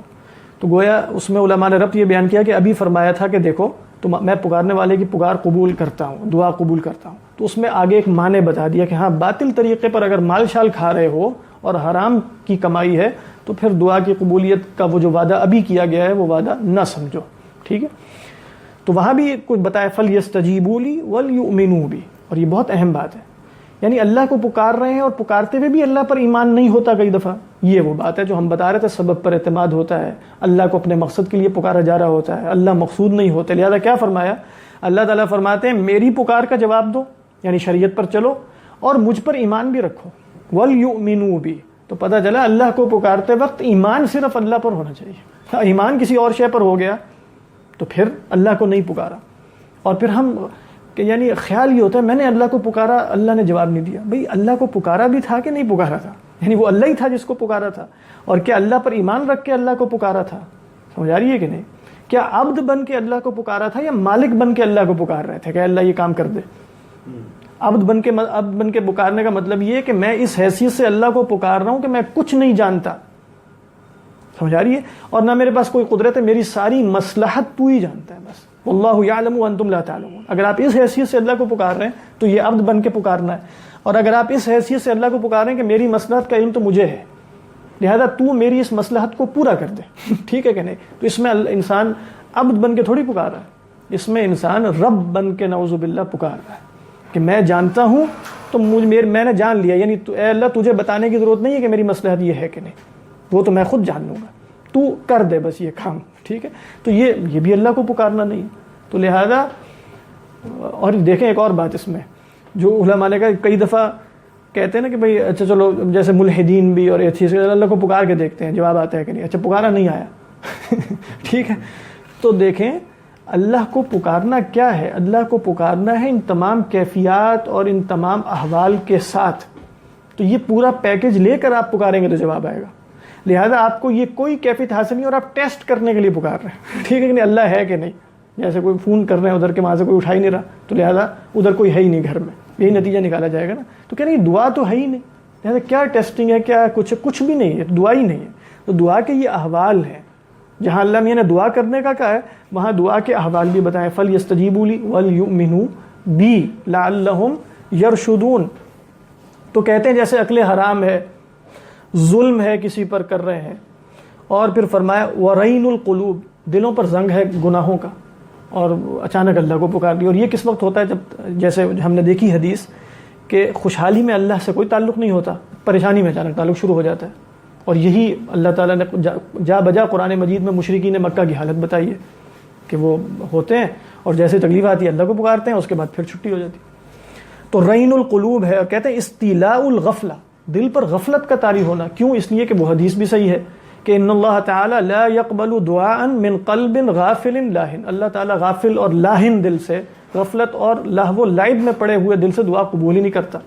ادعوا اللہ وانتم موقنون بالاجابہ, اجابت کا یقین ہونا چاہیے. تو کہتے ہیں کئی دفعہ یہ ہو جاتا ہے. تو یہ سارے موانع ہیں جس کی وجہ سے دعا قبول نہیں ہو رہی ہوتی. آخر میں انہوں نے, ان کی ایک عبارت ہے اور وہ بہت ہی زبردست قسم کی, ابن قیم علیہ الرحمہ کی الجواب الکافی, ایک مشہور کتاب ہے ان کی, الجواب الکافی لمن سأل عن دواء الشافی, جو اردو ترجمہ ملتا ہے دوائے شافی کے نام سے. تو وہ ایک سوال کا جواب ہے, ایک صاحب نے سوال کیا, اس کا جواب لکھا جو 300 صفحے کی ایک کتاب ہے. تو اس کا نام ہے الجواب الکافی, کافی شافی جواب اس شخص کے لیے, لمن سأل, جس نے سوال کیا تھا, عن الدواء الشافی, جس نے دوائے شافی کے متعلق پوچھا تھا, اس کے لیے کافی جواب.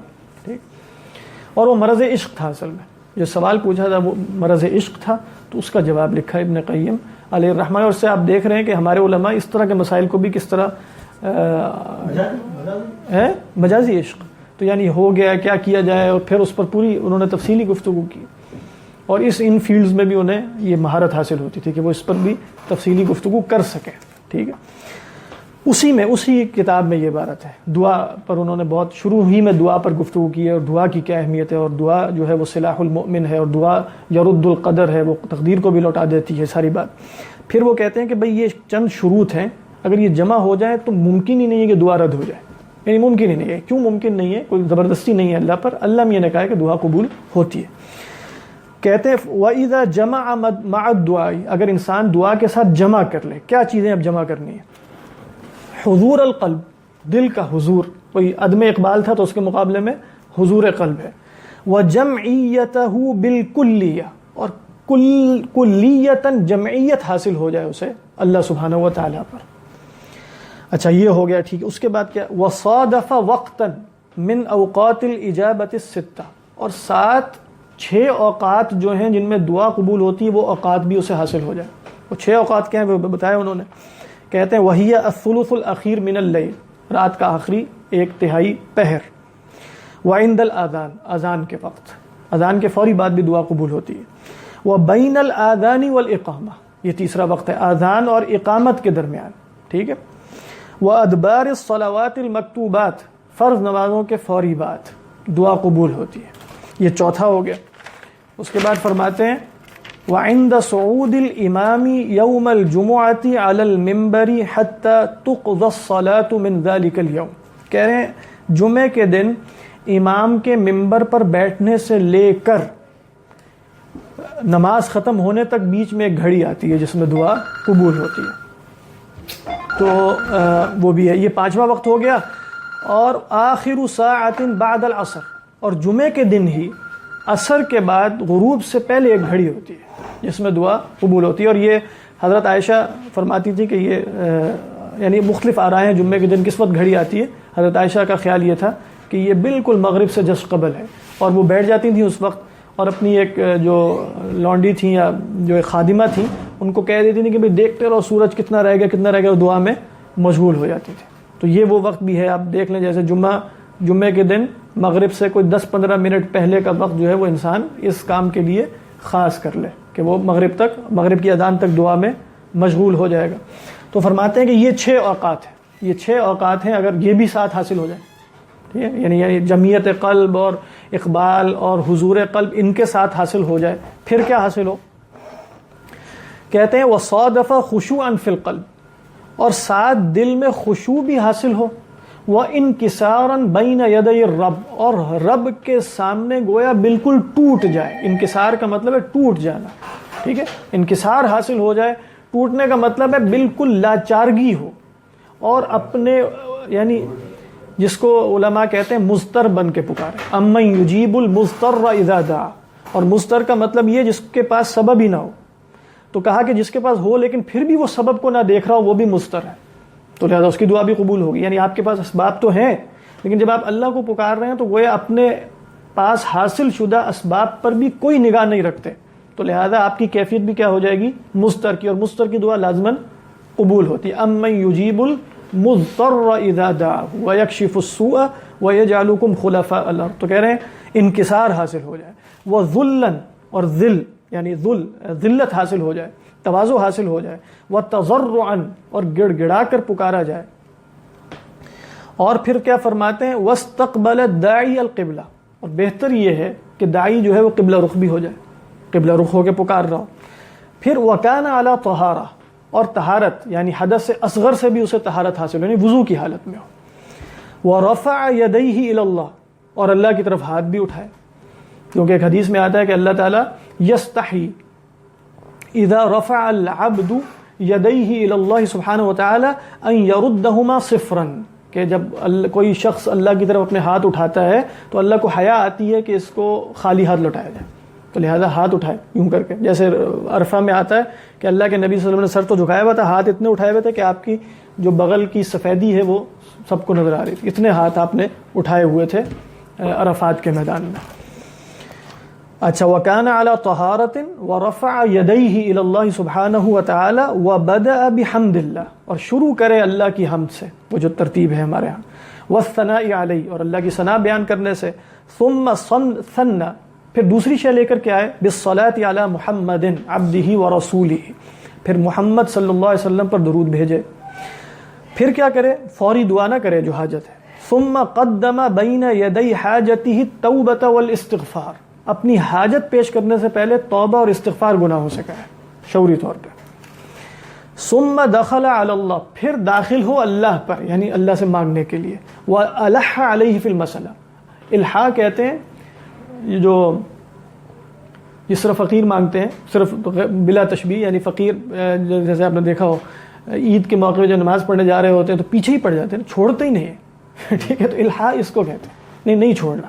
یعنی نعوذ باللہ اس طرح کا مطلب نہیں ہے کہ اللہ کو نہیں چھوڑنا، نہیں مطلب سجدے سے سر نہیں اٹھانا جب تک تو معاف نہیں کرتا مثلا. ٹھیک ہے، تو اس طرح الحا اس کو کہتے ہیں. تو فرمایا کہ ایسے نہیں کہ بس پھیکے کر کے دعا ختم، تو دعا پڑھنی نہیں ہے بلکہ الحا کے ساتھ. اور کہتے ہیں تملق بھی کرو. تملق ویسے چاپلوسی کو کہتے ہیں، لیکن یہاں چاپلوسی سے مراد ہے اللہ کو اس کے اسماء اور صفات اور توحید ان چیزوں کے ساتھ پکارنا. وَلِلَّهِ الْأَسْمَاءُ، اس کا ذکر آگے بھی آ رہا ہے. اور فرماتے ہیں وَدَعَاهُ رَغْبَةً وَرَهْبَةً، رغبت اور رہبت کے ساتھ پکارے. ٹھیک ہے، خوف بھی ہو اور طمع بھی ہو اللہ کی رحمت سے. وَتَوَسَّلَ، اور توسل بھی اختیار کرے، الیہ، اللہ کی طرف، بِأَسْمَائِهِ وَصِفَاتِهِ وَتَوْحِیدِهِ، کیونکہ یہ کسی اور توسل کے قائل نہیں ہے جو جن صاحب کی یہ عبارت ہے علیہ الرحمہ. تو لیکن بہرحال دوسرا توسل اختیار کرنا کوئی ضروری نہیں ہے جو قائل بھی ہیں. اصل توسل یہی ہے کہ اللہ سبحانہ و تعالیٰ کے اسماء اور صفات کے ذریعے انسان توسل اختیار کرے، کیونکہ اس کی دعوت خود قرآن میں ہے. وَلِلَّهِ الْأَسْمَاءُ الْحُسْنَى فَادْعُوهُ بِهَا، اس کے ذریعے پکارو. جیسے حدیث میں آتا ہے ان النبی صلی اللہ علیہ وسلم اذا اجتہد فی الدعاء قال یا حی یا قیوم، اللہ کے نبی صلی اللہ علیہ وسلم جب دعا میں بہت اجتہاد کرتے تھے، یعنی پکارتے بہت زیادہ گریہ وزاری کی کیفیت اور انکسار کی، تو آپ کہتے تھے یا حی یا قیوم. ٹھیک ہے، اور بعض روایات میں آتا ہے یا ذل جلالی والاکرام، بلکہ ایک حدیث میں آپ نے فرمایا الظو، پکڑ لو اس کو، بیا ذل جلالی والاکرام. یا ذل جلالی والاکرام کو تو تکیہ کلام تو نہیں، مطلب پکڑ کے رکھو اس کو، ہر وقت اس کے ذریعے پکارو، یا ذل جلالی والاکرام.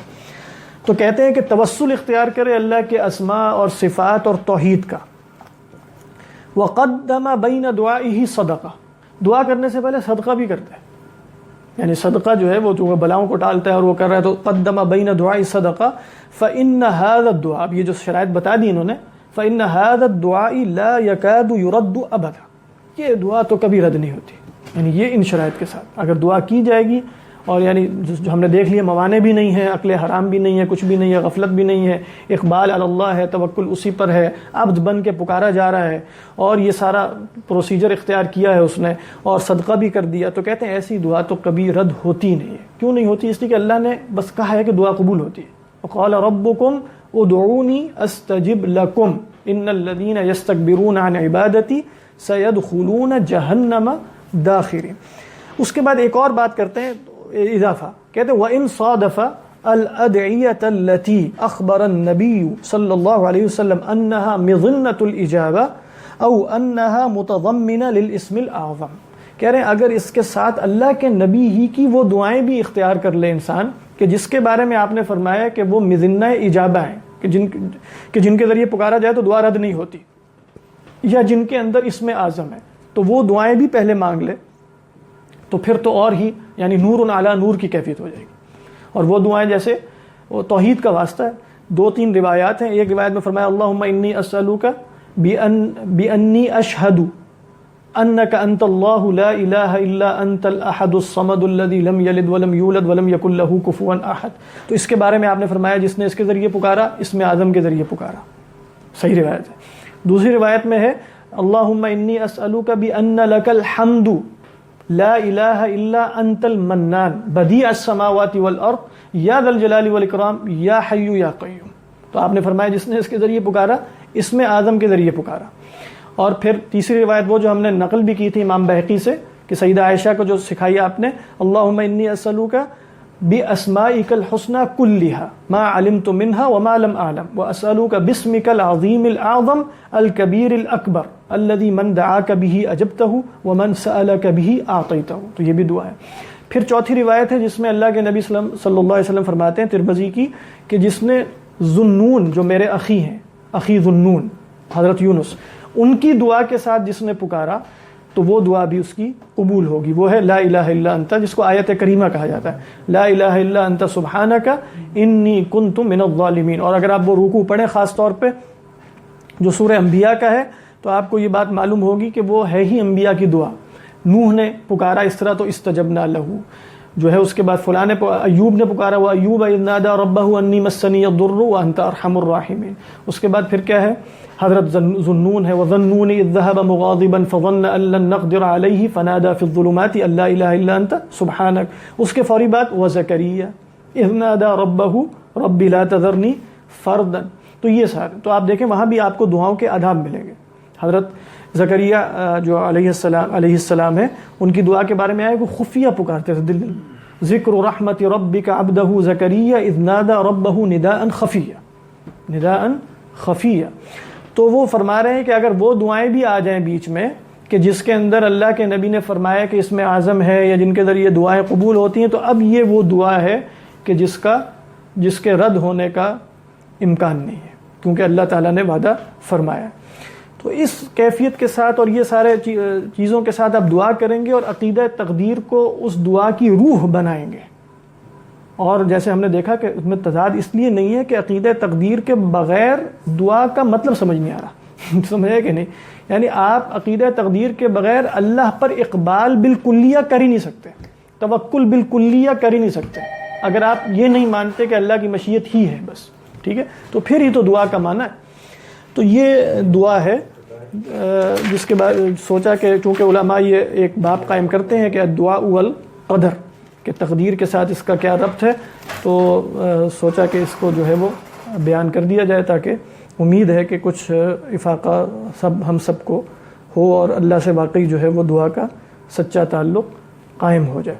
تو کل انشاءاللہ ایمان، میں نے کہا تھا ایمان کے حوالے سے گفتگو ہوگی، لیکن ایک تجویز سامنے آئی کہ پہلے پچھلا جتنا اب تک پڑھا ہے اس کو دہرایا جائے. تو دہرانا تو مجھے سمجھ نہیں آ رہا تھا، تو پھر میں نے یہ سوچا کہ جو عقیدہ تحاویہ میں سے جو چونکہ ہم نے تو متأخرین کی طرح پڑھا ہے ابھی تک، متأخرین کے اسلوب کے ساتھ پڑھا ہے، تو عقیدہ تحاویہ میں بھی وہی باتیں شروع میں ساری درج ہیں لیکن ایک اور اسلوب کے ساتھ. تو ہم صرف اس کے کچھ حصے کی کل ریڈنگ کریں گے تاکہ جو ہم مضامین پڑھ چکے ہیں سارے وہ ہمارے سامنے ایک دفعہ تازہ ہو جائیں. تو وہ جو دہرائی ہے وہ ہماری اب ہم اس طریقے پر نہیں کر رہے بلکہ عقیدہ تحاویہ کی کچھ عبارتیں جو ہیں وہ کل ہم انشاءاللہ پڑھیں گے. تو کل یہ ہوگا، پرسوں سے وہ موضوع ہم اس پر شروع ہو جائیں گے انشاءاللہ. کوئی یہ اگر ادھر سے کوئی سوال نہیں ہے تو جی زیادہ تو 2-3 سوال اپنے میں. ایک تو یہ ہے کہ آپ نے ابتدا میں فرمایا کہ ایک ان کا نقطہ نظر ہے کہ دعا کا کوئی فائدہ نہیں ہے.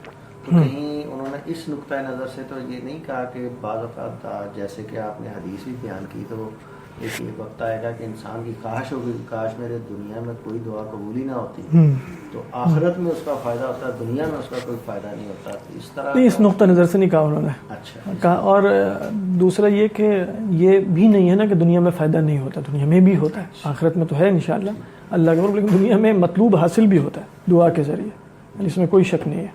اچھا دوسرا جو ہے نا وہ آپ نے فرمایا کہ جو دعا ہے وہ بلا کو ٹالتی ہے. تو وہ لوگ جو ایتھیسٹ ہیں، علماناتی ہیں، یا جو اللہ تعالیٰ کے واضح طور پر وہ کہتے ہیں کہ ہم شیطان کے پجاری ہیں، ان کی بلائیں کون ٹالتا ہے؟ ٹھیک. دیکھیں اس میں تھوڑا سا ایک منطقی ایک اشکال ہے. جب ہم کہتے ہیں نا دعا، یعنی یہ صرف میں بتا رہا ہوں، عبارت کی تحلیل کریں گے تو بات واضح ہو جائے گی. ہم نے کہا دعا بلا کو ٹالتی ہے، ٹھیک ہے. ہم نے یہ نہیں کہا دعا ہی سے بلا ٹلتی ہے، ایسا نہیں ہے. یعنی یہ جملہ نہیں کہا. اگر یہ جملہ کہا ہوتا تو پھر یہ اشکال وارد ہوتا.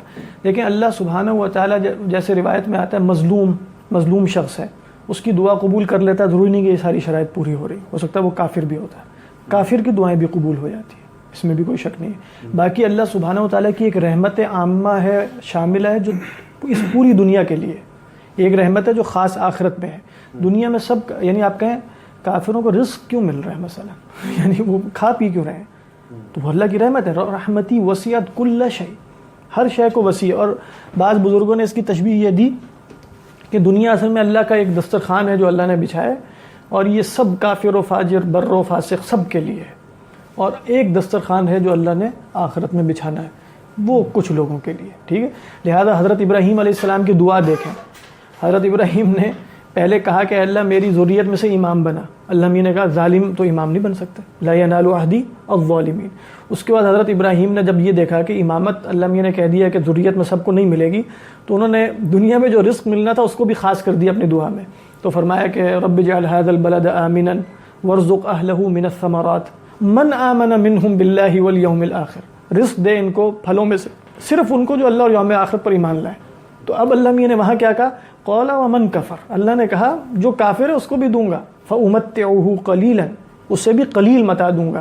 یہاں قلیل سے مراد آخرت کی نسبت سے قلیل ہے، ٹھیک ہے. فامتعه قلیلا ثم اضطره الى عذاب النار. تو دنیا میں اللہ کا قاعدہ یہ ہے، سب کو دیتا ہے. اس لیے تو میں آپ کو بتا رہا تھا کہ دعا میں گویا مقصود اصلی خود اللہ کا قرب ہے، وہ کافر کو حاصل نہیں ہوتا. یعنی جو دعا کا اصل مقصود ہے، ایک تو ہے نا کہ آپ نے حاجت چاہیے، اور ایک کیا مقصود ہے آپ کا خدا کے قریب ہو جائیں، تو وہ مقصود حاصل نہیں ہوتا. اس لیے آپ دیکھیں ایک حدیث میں اللہ کے نبی صلی اللہ علیہ وسلم فرماتے ہیں اقرب ما یکون العبد من ربه وهو ساجد فاکثروا فیہ الدعاء.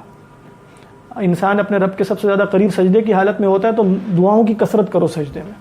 تو گویا قرب چاہیے نا اصل میں، تو وہاں قریب ہے، دعا خود قرب کا ذریعہ ہے، تو مزید قرب حاصل ہوگا. تو یہ کافر کو ہو سکتا ہے حاصل نہیں ہوتا.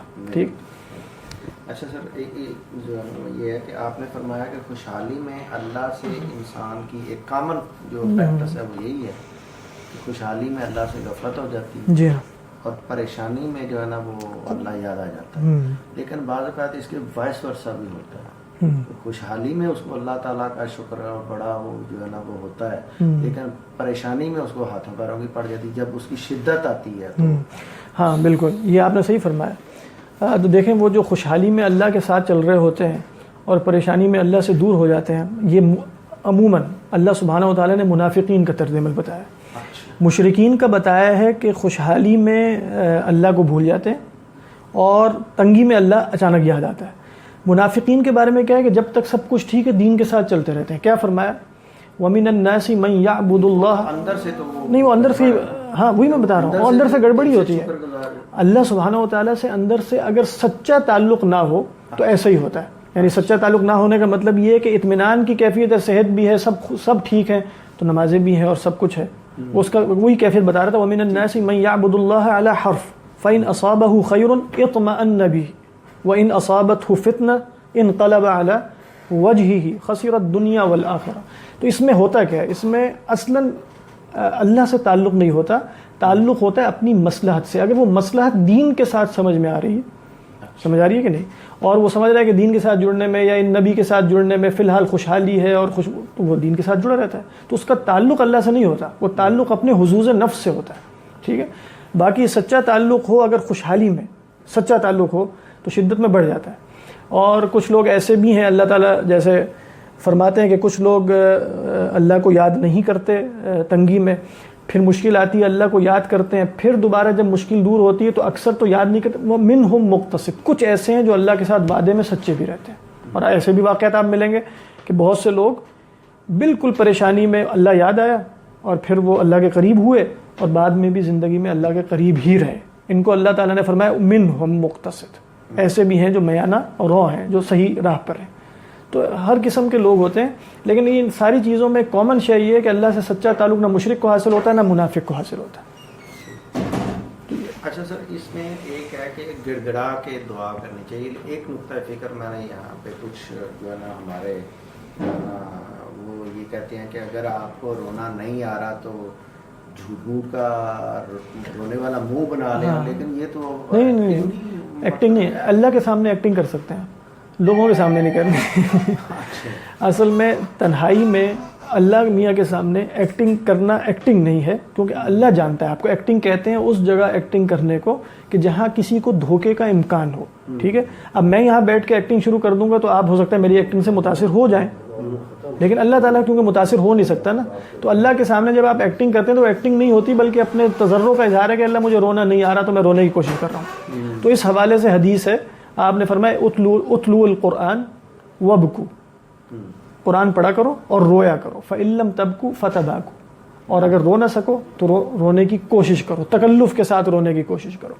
تو وہ اللہ کے سامنے ہے. لیکن ہمارے ہاں بدقسمتی سے معاملہ تھوڑا سا الٹ ہوتا چلا گیا کہ وہ رونا جو ہے وہ لوگوں کے سامنے ایکٹنگ کے ساتھ ہوتا ہے, تو غلط ہو گیا. اللہ کے سامنے ایکٹنگ ہوتی کوئی نہیں نا, وہ جائز ہے.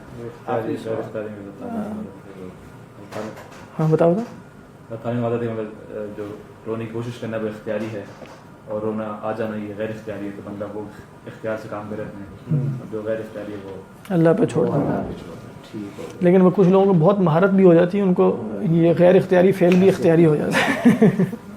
سر آخری سوال ہے کہ آپ نے اس میں کوئی شک نہیں ہے کہ جو آپ صلی اللہ علیہ وسلم کے چنے ہوئے الفاظ جو ہیں وہ دعا بہت قیمتی ہوتی ہے, لیکن ہمارے کچھ دیہات کے یا سادہ لوگ جو ہیں ان کو عربی سے کوئی اتنا وہ نہیں ہے, لیکن وہ اپنی زبان میں بہت گہرائی سے بہت ڈیپتھ سے اچھی بات کرتے ہیں. تو کیا اچھی بات دیکھیں, اس میں چونکہ یہ قرآن اللہ کے نبی کے مسنون الفاظ میں برکت ہے, اس میں تو کوئی شک نہیں ہے, لیکن چونکہ یہ قرآن نہیں ہے نا, تو جیسے توحید اور اسماء حسنہ کا واسطہ ہے ان احادیث میں بھی, تو بعض علماء نے کہا کہ اگر جیسے اللہ کے نبی فرما رہے میں پکارتا ہوں تجھے یہ واسطہ دے کر کہ تیرے سوا کوئی معبود نہیں ہے, تو اگر آپ ترجمے کے ذریعے بھی یہ پکار لیں گے اور اپنی زبان میں بھی تو کوئی ایسا مسئلہ نہیں ہے, یقیناً اسی طرح واسطہ دے رہے ہیں. لیکن بہرحال وہ برکت جو رسول اللہ صلی اللہ علیہ وسلم کے الفاظ میں ہے وہ خصوصیت, اس کا طریقہ یہ ہو سکتا ہے کہ یہ تو ابھی آپ نے پکار کے حاجت پیش نہیں کی, یہ تو صرف پکارتے وقت واسطہ دے رہے ہیں. تو اس طرح کے کوئی الفاظ انسان دعاؤں میں یاد کر لے, پھر جو حاجت ہے وہ اپنی زبان میں پیش کر, یہ بھی ہو سکتا ہے. لیکن اگر وہ بھی یاد نہیں ہوتے کسی کو تو یہ تو توحید کا واسطہ, اسماء حسنہ کا واسطہ اور یہ سارا کچھ ہی ہے ان احادیث میں. اس میں لا الہ الا انت المنان ہے, بدیع السماوات والارض, تو یہ واسطے تھے. ٹھیک, سبحان اللہ. بہت زیادہ نیچے لوگ بیٹھے ہیں. اچھا, نہیں جو